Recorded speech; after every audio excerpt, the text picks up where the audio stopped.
할렐루야. 네. 명절 끝자락입니까?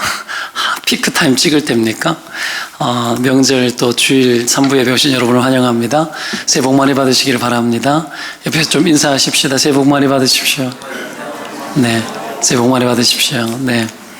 아무도 안 올 줄 알았어요. 아까 예배 전에 우리끼리 찬양팀하고 사역자들만 예배 드리는 거 아니냐고 우리끼리 믿음 없는 소리를 했었는데 그래도 또 3부에 또 오신 분들도 계시고 이 자리가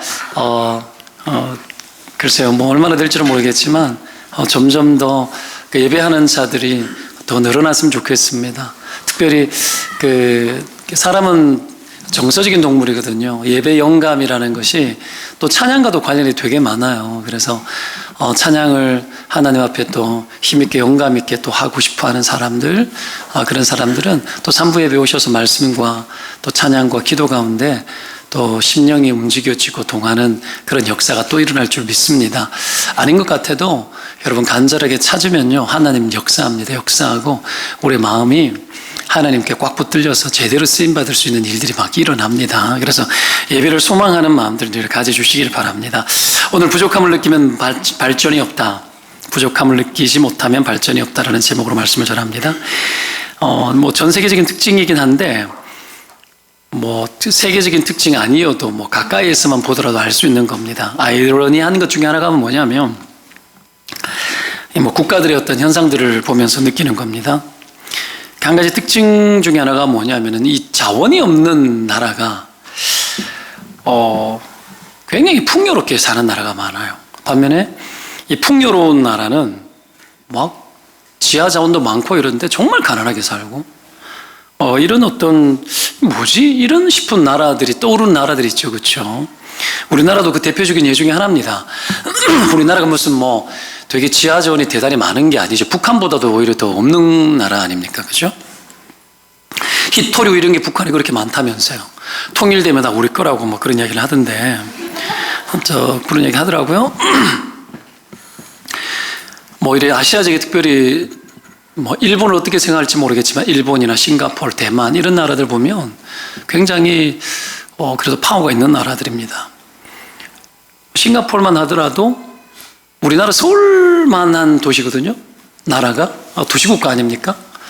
물도 여러분 뭐 자체적으로 생산이 안 돼요. 말레이시아에서 다 물 땡겨서 먹어요. 사서 먹어요. 그런 나라입니다. 근데 자국 공산품도 잘 없는 그런 나라.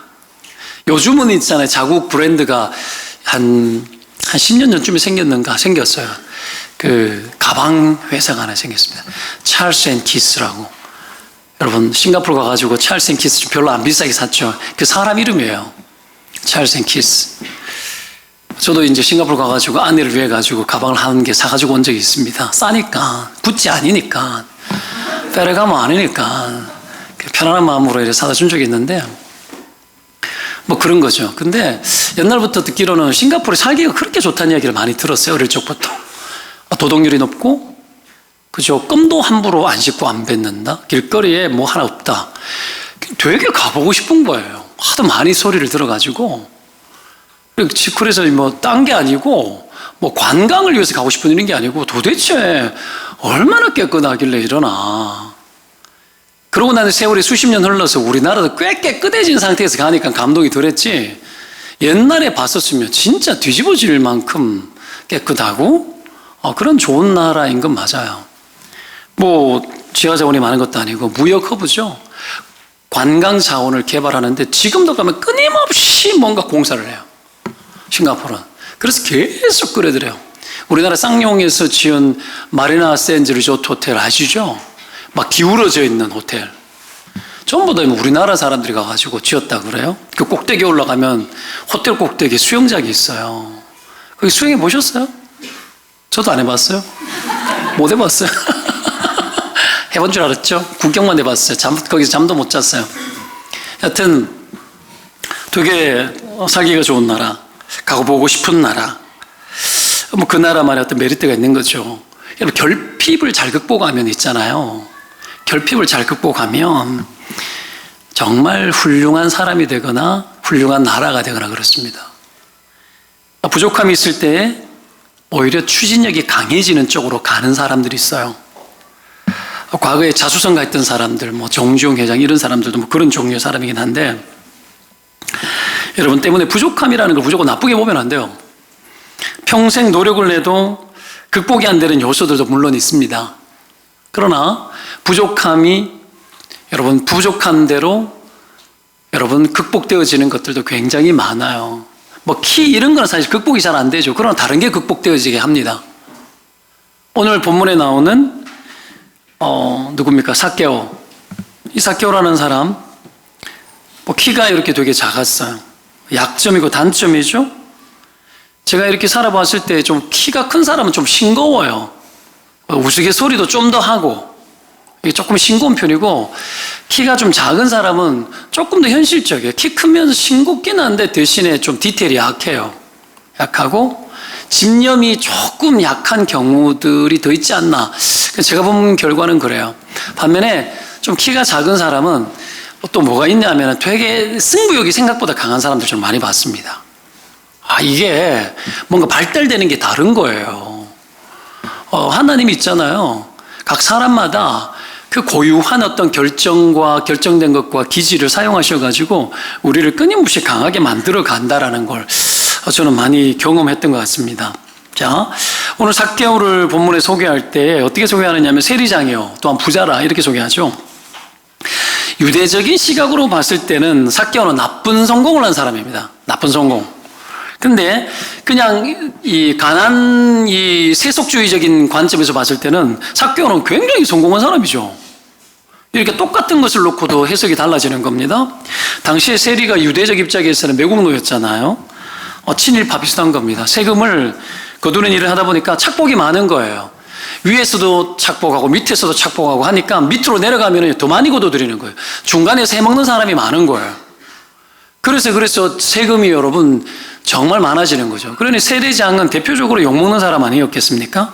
과중하게 세금 거뒀다고 중간에 자기 목들을 다 떼버리니까. 그래서 여러분 세리를 얼마나 싫어했냐면은 유대인들은 강도보다도 더 싫어했습니다. 강도보다도.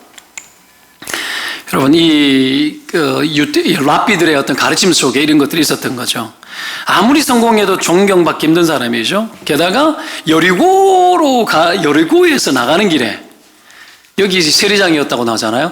가나안 첫 관문이 이스라엘이 여리고였죠, 그죠?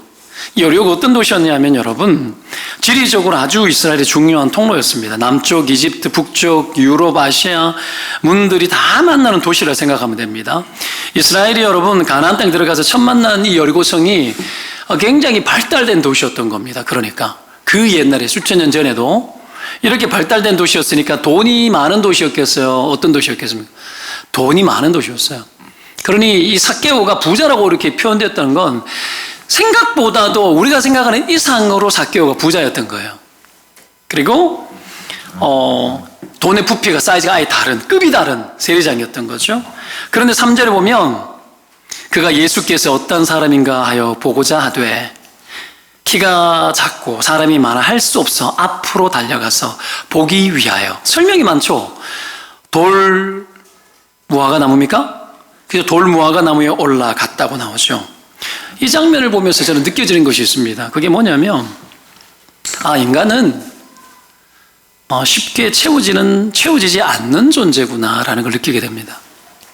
본래 인간은 우리가 하나님에게서 나왔기 때문에 하나님께로 돌아가지 아니하면 영혼의 공허함을 다른 것으로 대신을 아무리 해도 대신 안 되어지는 존재입니다. 삭개오도 똑같은 거죠. 그래서 끊임없이 그 결핍을 해소하고 해결하기 위해 가지고 애를 쓰는 거죠. 이 부분에 있어서 삭개오는 이 세상의 모든 사람들을 대표하는 매개체로 하나님이 쓰십니다. 그가 부자였다라는 것은 부족함이 없었다라는 걸 의미하죠. 그죠? 이것은 이 세상 모든 사람이 가장 이상적이라고 생각하는 모습이기 때문에 하나님이 삭개오를 그렇게 쓰시는 겁니다. 그런데 그런 그도 공허함을 채울 수가 없었다라는 것은 애시당초 한번 생각해 보십시오. 애시당초 부자가 되면 부족함이 없을 것이라고 여기는 이런 세상의 이런 이상 자체가 허구라는 사실을 여러분 삭개오를 통해 가지고 보여줘요. 삭개오를 통해서. 그래서 그가 예수가 누군지를 보려고 나무 위에 올라간 거예요. 그가 보고자 하되라는 이 단어가 헬라어 단어예요, 여러분. 이 제케오라는 말인데 집요하게 찾다라는 뜻이고요. 이게 미완료 능동태입니다. 어떤 의미냐면 삭개오가 끊임없이 계속해서 뭔가 찾은 사람인 거예요. 예수님을 보기 위해 가지고 계속해서 노력했다라는 어떤 적어도 이 정황상 그렇고요. 그리고 그의 인생을 조금 연결해서 긍정적으로 좀 해석을 해보자면 그가 부자가 그렇게 되었는데도 여러분 이 세속주의가 원하고 있는 그 이상을 다 채웠음에도 불구하고 채워지지 않는 여러분 그 갈등의 인물로 온 세상을 대변하는 인물로 삭개오가 존재하고 끊임없이 그런 뭔가를 찾았다라는 거예요. 그 공함을 해소하기 위해서. 여러분 이런 삭개오가 이 잘한 점이라는 차원에서 우리가 좀 그렇게 볼 수는 있는데 좀 더 복음적으로 적용을 해보면 이게 여러분 뭐라는 거예요? 인간의 뭐다? 실체다. 인간의 실체다. 흔히 성공이라고 이름하여 이런 결과들이 아무런 소용이 없는 이 무용지물이라는 것을 보여주는 거죠. 삭개오가 보여주는 어떤 이 존재의 의미와 가치가 여기에 있는 겁니다. 이 세상의 이상은 허구라는 거죠. 또 한 가지 허구가 오늘 본문에 또 나옵니다. 이런 허구 외에 어떤 허구가 나오냐면 9절에 보면 오늘 구원이 이 집에 이르렀으니 이 사람도 아브라함의 자손이로다라는 말씀이 나오죠. 그죠? 이 세상에서 성공하면 그것이 참 만족이 될 것이라는 것보다 더 심각한 허구예요. 이게 어떤 허구냐면 기독교 안에 들어와 있는 허구. 굉장히 무시무시한 허구예요. 그게 뭐냐면 아브라함의 자손에 대한 허구였어요. 이 시대의 종교인들의 허구였습니다. 아브라함을 여러분 누구라고 부르죠? 믿음의 뭐라고? 조상이라고. 조상이란 말은 자손을 염두에 두고 붙인 이름이에요. 자손을 염두에 두고. 아브라함의 자손은 어떻게 만들어지죠? 믿음으로 아브라함이 후손되어지죠. 우리가 믿음의 혈통이 계승되어야 아브라함의 자손이에요. 아브라함의 기능이 뭐냐면 세상을 구원하는 믿음의 원리를 이 심판받아 마땅한 이 세상 가운데 죄인들에게 적용하는 역할을 하는 게 아브라함이에요. 신자의 역할이 뭐냐면 이 믿음의 원리가 이 망할 세상에 적용해서 이 망할 세상을 구원하는 일에 우리가 쓰여지는 것에 믿는 자들의 역할이 있는 겁니다. 우리의 역할이. 아브라함도 그랬고요. 유대인들은 그래서 철저하게 육신적인 혈통인 이스라엘과 그리고 그들의 어떤 주어지는 할례와 율법 이런 실천으로 여러분 그들이 마치 구원받은 하나님의 백성이 된 것처럼 요상스럽게 떠들고 했는데 사실은 다 허구입니다. 그게 아니고요. 율법을 준 이유도 뭐였죠? 그들의 죄를 알게 하여서 그들이 대표적으로 하나님 앞에 엎어지도록 만드는 존재였어요. 그래서 여러분 제자 제도가 있는 거고 제발 온 세상을 구원할 메시아 예수 그리스도가 와야 된다는 요청을 온 세상에 대표하는 나라로 그렇게 외쳤던 게 이스라엘이에요. 그렇게 외쳐야 되는 이스라엘인데 이 사람들이 세월이 흐르면서 그 믿음의 혈통은 잊어버린 채 어떻게 합니까? 택자라는 여러분 선택받은 여러분 그런 백성이라는 이름 아래 율법주의에 빠져버리죠. 그리고 율법을 지키냐 안 지키냐를 가지고 모든 사람을 다 정죄해버리는 거예요. 그러니까 세리였던 사람, 이 오늘 나오는 삭개오 같은 사람이 그들에게 취급이나 되었을까요? 취급조차가 되지 않는 겁니다. 그런 상태에 지금 처해 있는 거예요. 그러면서 어떡합니까? 우리가 아브라함의 자손이라는 거야. 이게 허상입니다. 이게 허구입니다. 이런 허구들을 가지고 그들이 살아갔다는 거죠. 여러분 우리가 이 두 가지 허구를 다 가지고 있습니다. 세상에 대한 허구가 있고요. 우리에게도 또 한 가지 허구가 뭐예요? 종교에 대한 허구가 우리에게 있습니다. 이 세상에서 잘 되면 정말 행복하겠구나? 이 환상이죠. 허구입니다. 허구입니다. 또 한 가지가 뭐라고요? 내가 이런 거죠. 내가 예수를 믿어 구원에 분명히 이르렀는데도 불구하고 이번 주 내가 잘 살아가지고 교회를 기분 좋게 가는 거야. 허구입니다. 여러분 내가 11조하고 뭐하고 하니까 안심된다. 허구입니다. 내가 신앙생활을 지금 이 정도 잘하고 있어요. 대체로 너에 비하면 다른 사람에 비하면 나는 봉사도 하고 하고 있으니까 내가 이 정도 했으니까 괜찮다라고 여기는 것 자체가 허구예요. 그것으로 아브라함 자손 삼는 거하고 똑같은 겁니다. 우리에게는 오직 예수 그리스도 십자가와 그의 죽음 외에는 지금도 주님 앞에 나올 만한 근거와 여러분 우리가 하나님을 예배할 수 있는 주를 주라고 부를 수 있는 어떤 근거도 여러분 우리에게는 없어요. 여전히 없어요. 여러분 오직 예수 그리스도, 그분의 이름 때문에 여전히 우리가 주를 예배할 수 있는 것 아닙니까? 이거 믿으면 아멘. 이걸 놓치고 여러분 어떻게 살아갑니까? 이걸 대신해서 내가 뭐 영적으로 이번 주에 기도를 2시간씩 했고 뭐 기도하지 말란 얘기가 아니고요. 기도를 뭐 얼마나 했고 이번 주 내가 잘 살았기 때문에 양심에 거리낌이 없으니까 내가 나올 수 있고 자신감 있게 당당하게 그렇게 나오는 것 자체가 뭐라고요? 허구입니다. 허상입니다. 여러분 종교의 허상이에요. 허상. 이게 여러분 다 아니라는 거죠. 자, 다시 돌아서 여러분 이 허구와 허상이 정상의 자리를 차지하게 되면 생기는 문제가 있습니다. 그게 뭐냐면 끊임없는 결핍과 부족 속에서 계속 살아가요. 왜 허구가 나오는 줄 알아요? 여러분 왜 우리가 허전한 줄 알아요? 허구가 여러분 진리의 자리를 대신해서 여러분 허기지는 거예요. 끊임없이 그래서 여러분 우리가 허덕이는 겁니다. 이게 굉장히 무시무시한 이야기입니다. 아무리 우리가 여러분 교회를 오래 다니고 아무리 내가 멋지게 인생을 살아도 세상에서 성공하더라도 그것이 하나님의 자리를 대신하기 시작하면 계속 허기에 빠집니다. 그래서 오늘 삭개오라는 존재가 이 결핍 속에서 끊임없이 목말라 하는 장면을 보여주듯이 우리도 똑같이 그렇게 살아갈 수밖에 없는 겁니다. 여러분 보십시오. 그래서 삭개오의 가치는 어디에 있는 줄 아십니까? 주님을 간절히 찾았다고? 그 이전의 가치가 있습니다. 그 가치가 뭡니까? 여러분 삭개오라는 존재는 이 두 가지 결핍 속에 살아가는 인류의 모든 인간을 보여주는 역할을 한다는 차원에서의 가치가 있는 거예요. 우리 가치도 여기에 있는 겁니다. 이런 허구로 가득한 존재가 우리라는 것을 온 세상 앞에 여실히 드러내 보여주는 존재여야 우리가 가치 있는 거예요. 되게 어려운 철학적인 이야기입니다.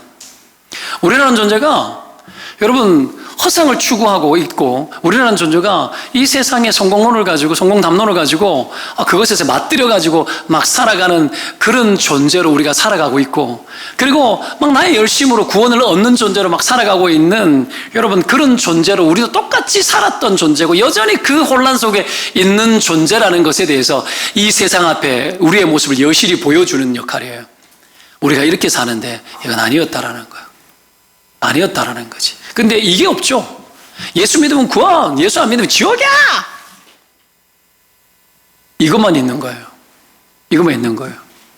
내가 얼마나 나라는 존재가 허구 속에 살고 있는지, 내가 여전히 믿음 생활을 하고 있지만 그런 존재로 있을 수밖에 없는 그런 취약함 속에 삭개오처럼 존재하고 있다는 걸 만방에 나타내는 존재가 우리의 존재입니다. 사실은 그래요.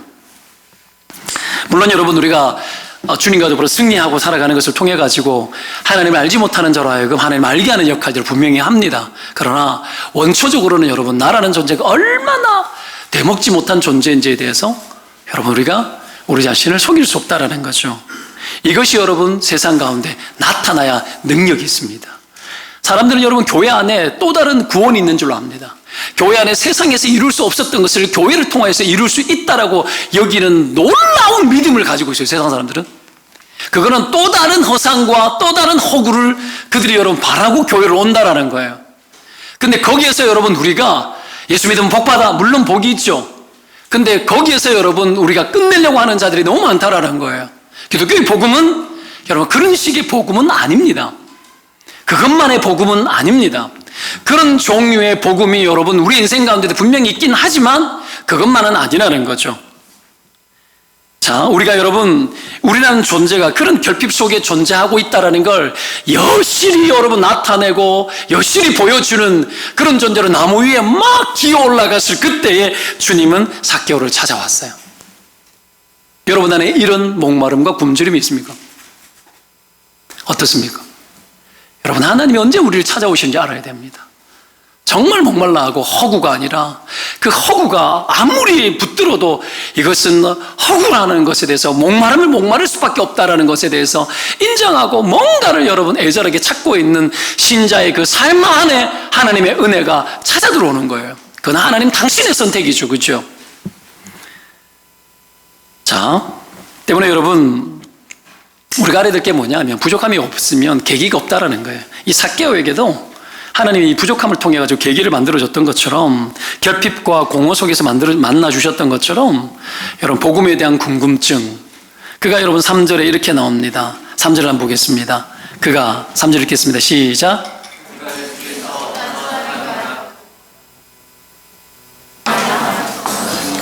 그가 어떤 사람인가 보고자 하되, 이게 필요한 거죠.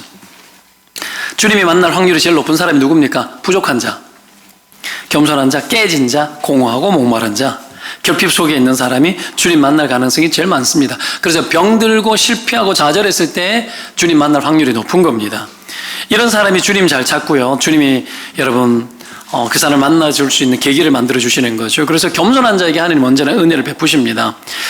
이사야서 55장 6절에 보면 너희는 여호와를 만날 만할 때 찾으라, 가까이 계실 때 그를 부르라 그럽니다. 이 공동 번역이 이렇게 나옵니다.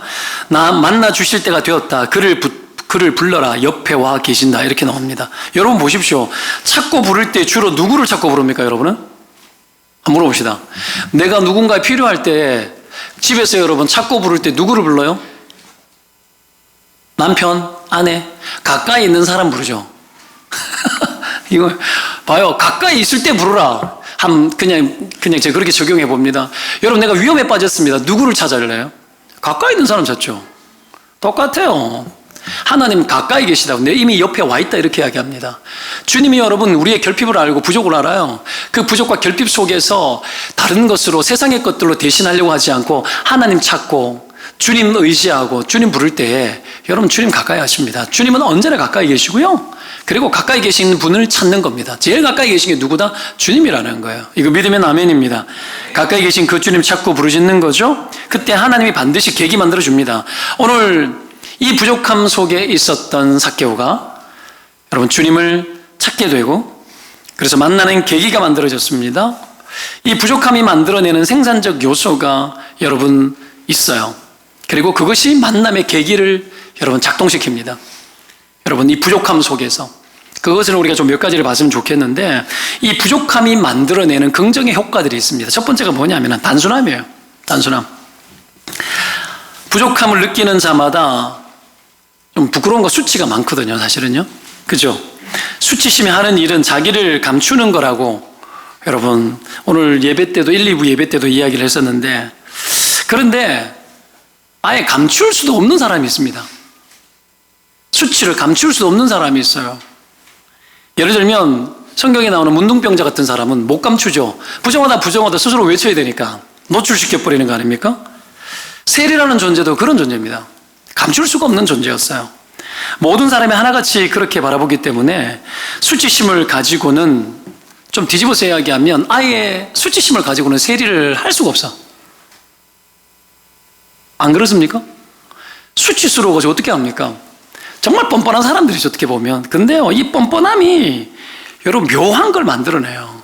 묘한 걸. 보십시오. 너무 그렇게 노출된 존재가 되면 감출 것도 없고 자기를 더 보탤 것도 없어진다는 사실이에요. 그래서 자존심이 다 깨지고 사람들의 평판에 대해서도 신경도 쓸 필요도 없는 존재가 됩니다. 어찌 보면 포기된 존재이지만 한편으로는 자존심 자체가 다 깨져버리는 거예요. 못할 것도 없고 더 이상 보여줄 것도 없는 그런 존재가 되는 거죠. 이때는 여러분 뭔 짓이든 다 합니다. 이게 여러분 단순함이죠. 사람이요, 너무 없으면 여러분 부끄러워도 어떡합니까? 살아야지. 그래야 됩니다. 여러분 가난을 맞닥뜨려 보셨습니까? 제가 한 번씩 이야기하는데, 어릴 적에 워낙 가난하고 시골 사람 다 가난하니까 뭘 사오라고 이야기하는데 돈을 안 주는 거야. 여러분 지금 같으면 어떤 일이 벌어질까요? 미친놈 소리 듣겠죠? 뭘 사오라고 이야기하는데 돈을 안 주고 사오래. 군대도 아니고. 여러분 돈도 안 들고 가서 뭘 사와 보셨습니까? 이런 일들이 비일비재한 거야. 막걸리, 담배, 머리 깎는 거, 심지어는 네 먹는 과자도 외상으로 사 먹으래.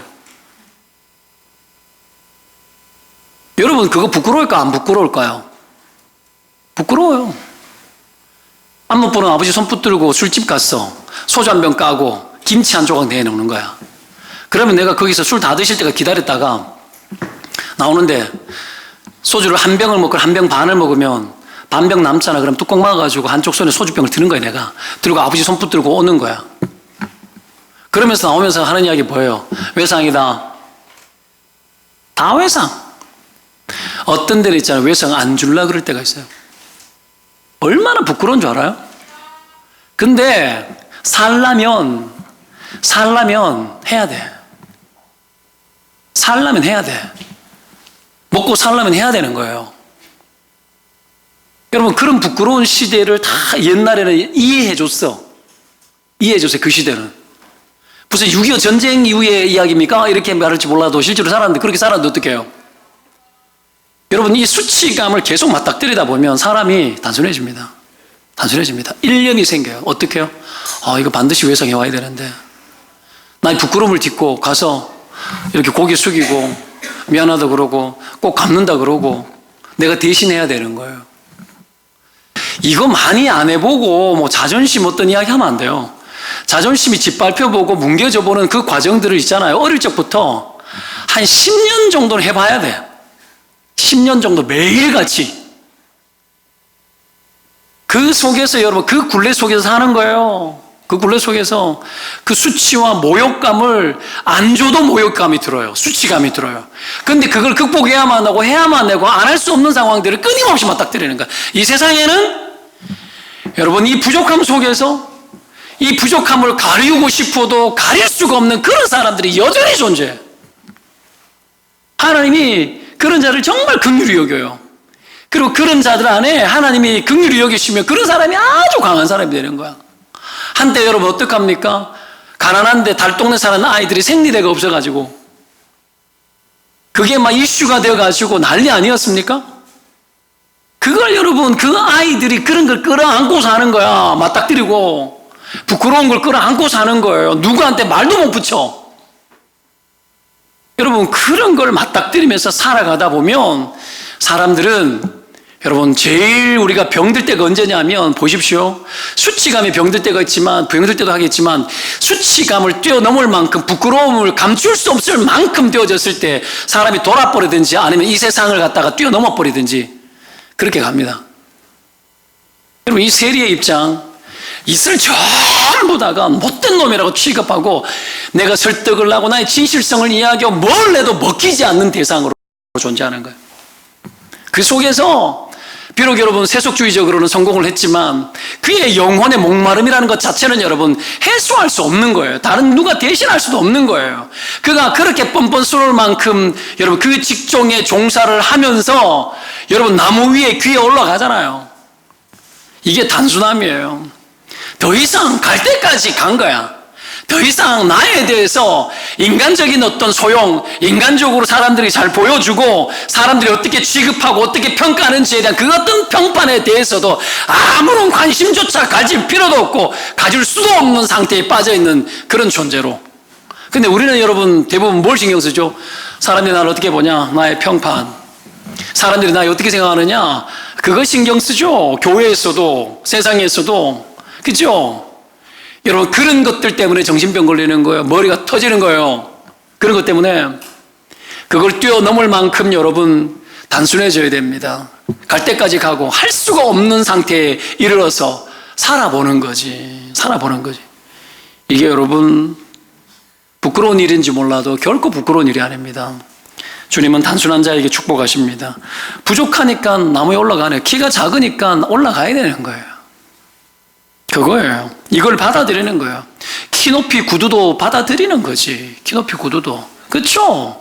하는 거예요. 하는 거. 이걸 여러분 우리가 부끄럽게 수치스럽게 생각하면 안 돼요.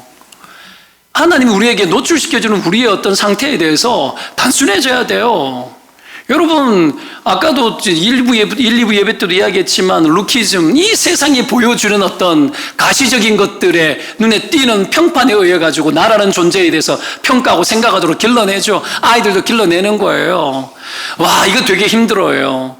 우리 아들이 저기 있지만 이게 뭐냐면 우리 아들은 이런 별로 신경 안 써. 옷 입는 거 이런 것에 대해서 뭐 이렇게 체육복 입고도 잘 다니고 뭐 이렇게 구멍 났는데도 남는 줄도 몰라. 그걸 편하게 잘 살아. 이건 상당히 좋은 거예요. 그 예술가죠. 그냥 지가 꽂혀 있는 것만 신경 써요. 굉장히 단순한 거예요. 그 어떤 때는 바지로 갈아입어라. 이번 설명절 바지로 갈아입어라 그러니까는 체육복도 바지 아니냐고. 그래서 우리 둘이서 약간 재밌는 대화를 주고받았어요. 되게 단순하죠.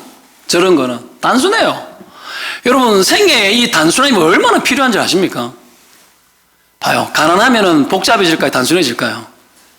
단순해집니다. 돈이 많으면, 무슨 옷 살까? 아니, 오늘 아침에 그랬어요. 겨울 양복이 없는데 겨울 양복 하나 사야 되겠다. 그러니까 우리 와이프가 내일 당장 사러 가자 이러는 거예요. 그래서 내가 내가 그랬어요. 6만 원짜리 사러 가야 되잖아. 6만 원짜리 사러 가자고. 내가 6만 원짜리 양복을 사본 적이 있으니까. 단순해. 여러분, 돈이 많으면 선택의 폭이 넓죠. 그러면 복잡해져요. 수몰로 롯데몰로 갈까? 여주 아울렛으로 갈까? 이천 롯데 아울렛으로, 롯데 프리미엄 아울렛으로 갈까? 아니면 동탄 여기 롯데로 갈까? 근데 우리는 딱 단순해. 10만 원 미만에서 딱 살라 그러면은 제가 알고 있는 비밀스러운 곳이 한 군데 있습니다. 단순해. 딱 정해서. 일단은 딱 정해져. 가가지고 있잖아요. 돈이 별로 없으면 그래도 용기 내서 가잖아요. 그죠? 롯데백화점 갔어요. 돈이 없어가지고 자괴감만 들어옵니다. 옷은 많은데 살 수 있는 게 별로 없어. 상심이 빠지죠. 이게 여러분 복잡한 거예요. 단순해져야지. 여러분, 하나님이 여러분 이 단순한 자에게 복을 주십니다. 믿으면 아멘. 단순해 복을 주셔요. 복잡한데 왜 복을 주십니까? 복잡한 게 이유가 뭔 줄 알아요? 왜 복잡한 줄 알아요? 하나님의 개입이 자꾸 빠져나가면 복잡해져요. 단순성을 잃어버립니다. 정리를 잘 못해. 정리를.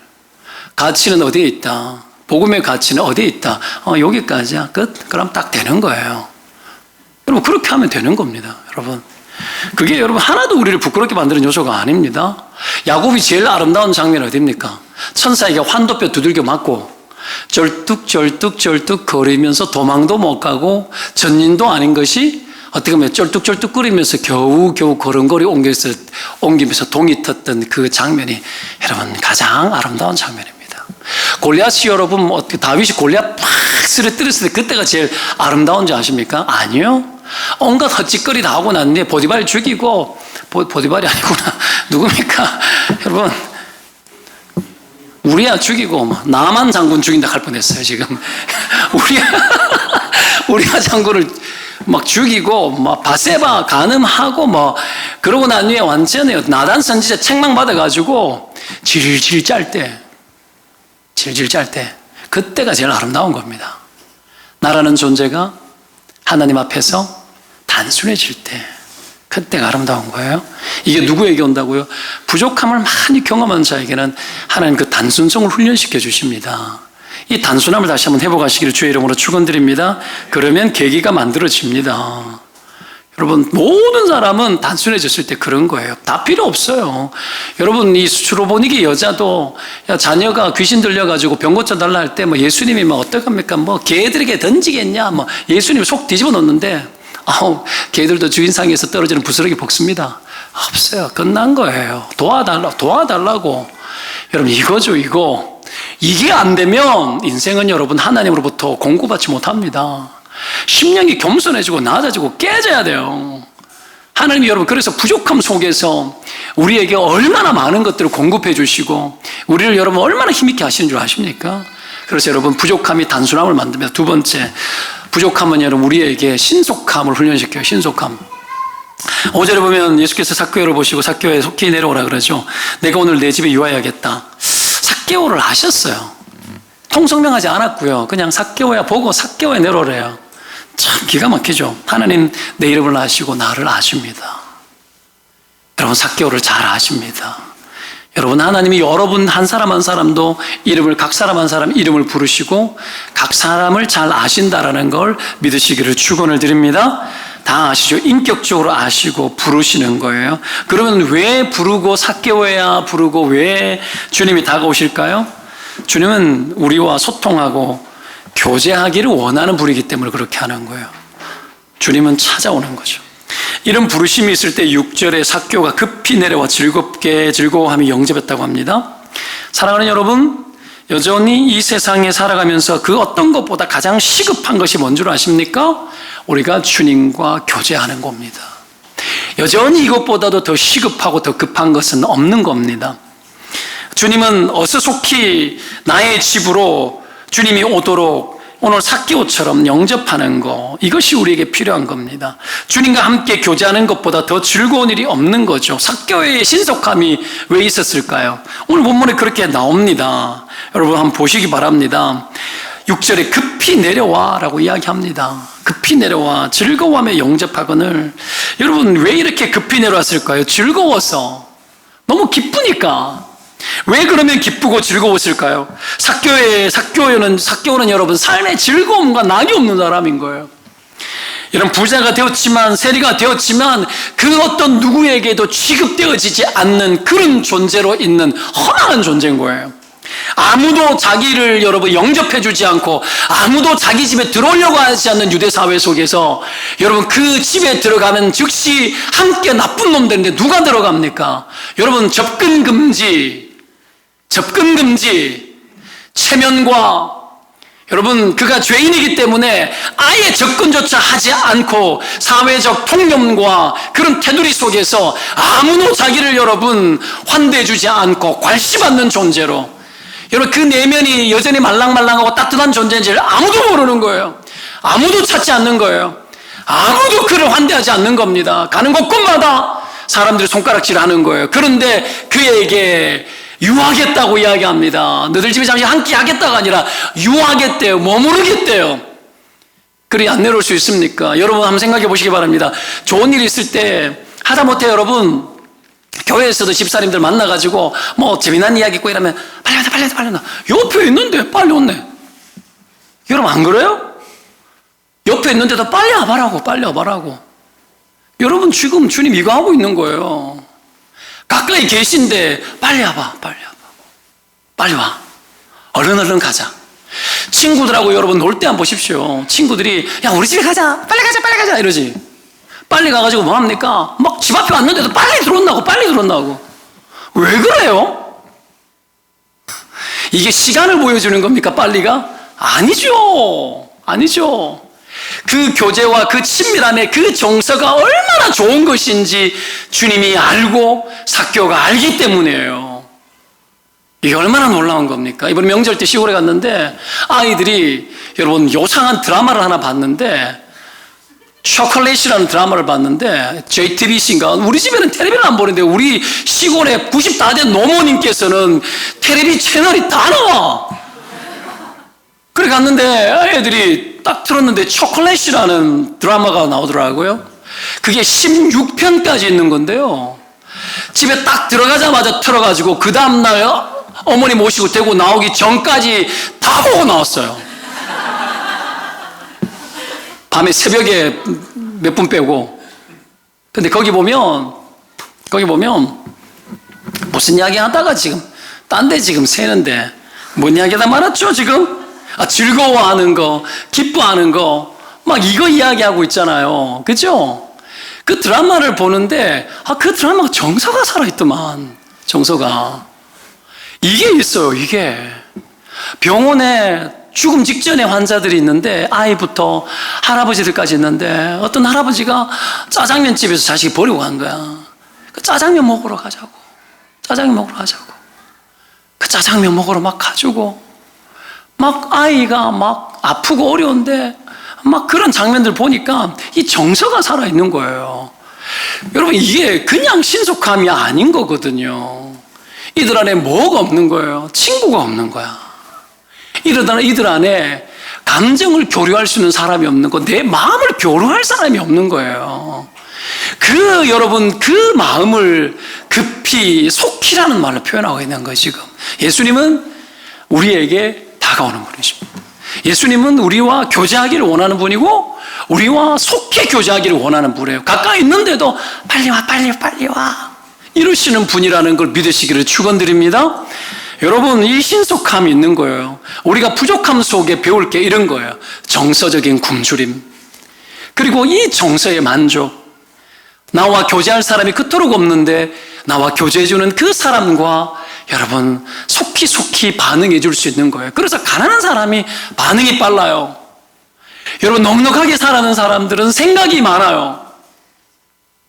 여러분 풍요롭게 살아가는 사람들은 생각이 많아.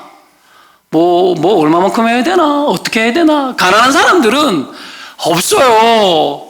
가난하게 살았기 때문에 행동이 빨라요. 어려운 사람이 있으면 가봐라, 해줘야지, 이래야지. 이게 빨라요. 이게 여러분 부족함이 주는 혈육입니다. 우리 인생에 부족함이 많더라도 하나님께서 우리 안에 여러분 기민함을 줍니다. 어떤 기민함을 줍니까? 정서에 대한 기민함을 줘요. 아프고 힘든 사람이 있으면 빨리 반응해 주는 것이 있는 겁니다. 이것을 회복해야 돼요. 이 정서가 빨라야 되는 거예요. 그래서 초콜릿이라는 걸 여러분도 한번 봐보시기 바랍니다. 정서가 살아있어요. 정서가.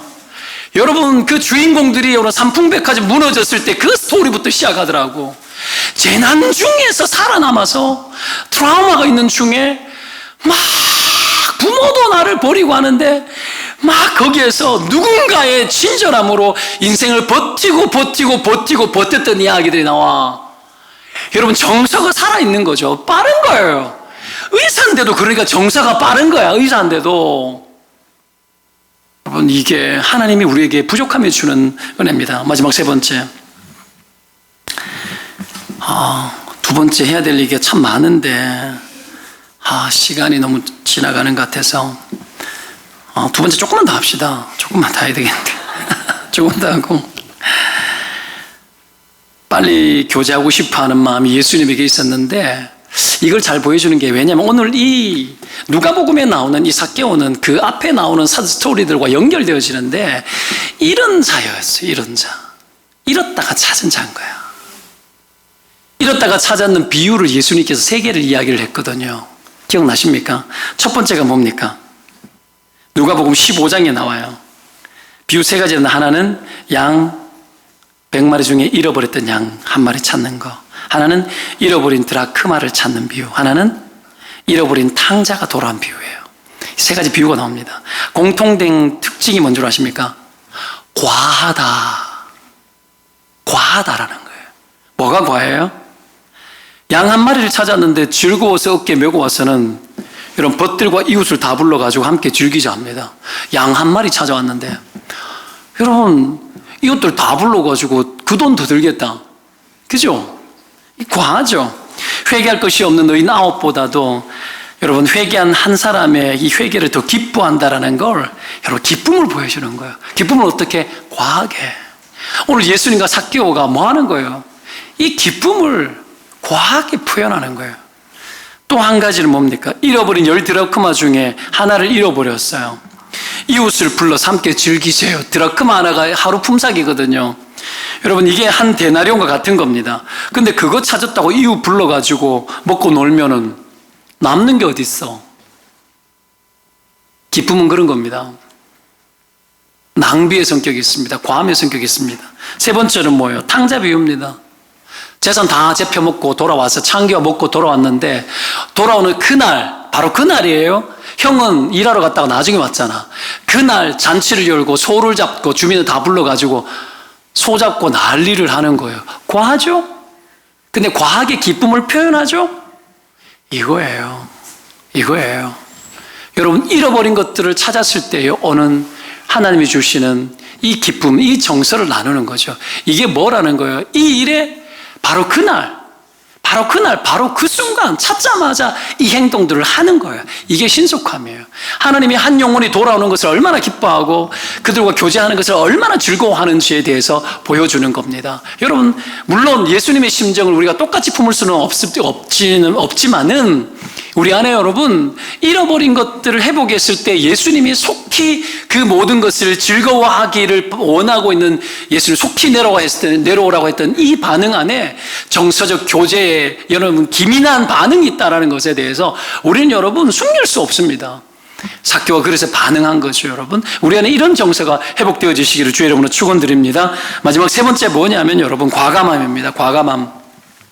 삭개오가 주님 만나고 교제하는데 돌이킴이 얼마나 강한지 몰라요. 소유의 절반을 가난한 자에게 주겠고 누구의 것을 속여 빼앗은 일이 있거든 네 갑절이나 갚겠다고 이야기합니다.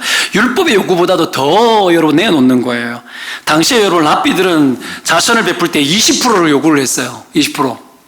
근데 여러분 더 하는 거죠. 그리고 부당한 돈은 5분의 1을 보태서 주는 게 레위기 율법입니다. 근데 가축 도둑은 4배를 갚아야 됐었어요. 가축 도둑. 이 도둑놈들은 그랬었습니다. 근데 오늘 그걸 하겠대요. 이 삭개오가. 결핍이 여러분 해결되어지면 거머쥐지 않는 겁니다.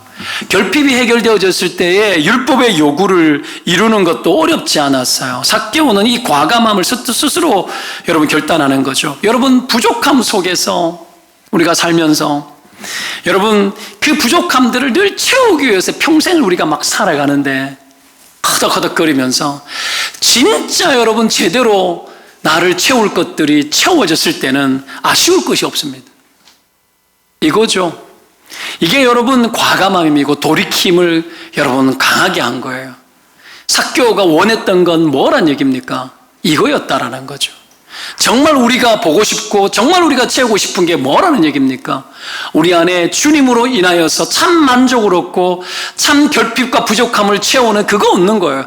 그것이 채워지면 여러분 많은 것도 많아 보이지 않습니다. 그것이 채워지면 아무리 적은 것도 적게 보이지 않습니다. 그것이 채워졌을 때는 여러분 그 어떤 과감한 결단도 여러분 아깝다 여겨지거나 힘들게 여겨지지 않습니다. 지금까지 살았던 삶의 그 박탈감과 그 공허함과 그 결핍들이 주님으로 인해서 만족되어지는 그 모든 것들이 들어왔을 때 그 어떤 것들에 대해서 여러분 우리는 애걸복걸하지 않고 살 수 있다는 얘기입니다. 회개가 뭘까요 여러분? 회개는 원위치시키는 겁니다. 회개는 여러분 우리가 알고 있는 그냥 우리의 땅을 살아가면서 입술로 회개하고 정서로 회개하고 잘못했어요 하나님 이런 정도가 아니라 원래의 위치대로 돌아가게 만드는 게 회개입니다. 오늘 삭개오가 여러분 이렇게 원래대로 돌아가는 이 일들을 결정하는 일이 그에게는 어렵지 않고 힘들지 않았습니다. 왜요? 그에게 진짜 찾고자 했던 것들을 찾았기 때문에 그렇습니다. 여러분 천국의 비유를 알지 않습니까? 여러분 고귀한 여러분 진주 하나를 얻기 위해서 진주 장사가 그것을 발견하고는 그 가치 때문에 다른 것들을 다 제껴버립니다. 보물을 얻은 사람이 가서 다 팔아서 그 밭만 얻는 거예요. 그 밭을 넣고 그 보물을 여러분 얻기 위해서 다 희생하는 거예요. 주님이 내게 만족시켜 주시는 여러분 그것이 채워졌을 때 다른 그 어떤 것들도 여러분 그 가치가 우위가 될 수 없습니다. 그 가치가 다 종속되도록 만들어버리는 거죠. 이게 회개입니다. 이게 돌이킴입니다. 이게 과감함입니다. 여러분 부족함 속에서 결핍 속에서 우리가 비록 살아갈지라도 우리가 주님을 제대로 만났을 그때에 하나님 우리로 하여금 과감한 자들이 되게 하십니다. 저와 여러분 안에도 이런 과감성들이 있으시기를 주의 이름으로 축원드립니다. 주님으로 만족되어지는 자 세상의 그 어떤 것에 대해서 거머쥐지 않습니다. 얼마든지 하나님의 뜻대로 그 모든 것들을 여러분 풀 수 있고 내려놓을 수 있는 거죠. 이런 자유가 여러분 복음을 만난 자들에게는 있습니다. 말씀 정리하면서 여러분 3가지 이야기했습니다. 첫째 부족함은 뭐예요? 단순함을 준다 그랬습니다. 둘째는요 신속함을 줘요. 고민이 없어요. 세 번째는요 과감합니다. 과감합니다. 하나님께서 우리 인생을 그렇게 붙드셔서 여러분과 저를 복되게 귀하게 쓰실 수 있도록 쓰시도록 내어드리는 그와 저와 여러분 되시기를 주님의 이름으로 축원드립니다. 일어서셔서 우리 함께 찬양하십시다.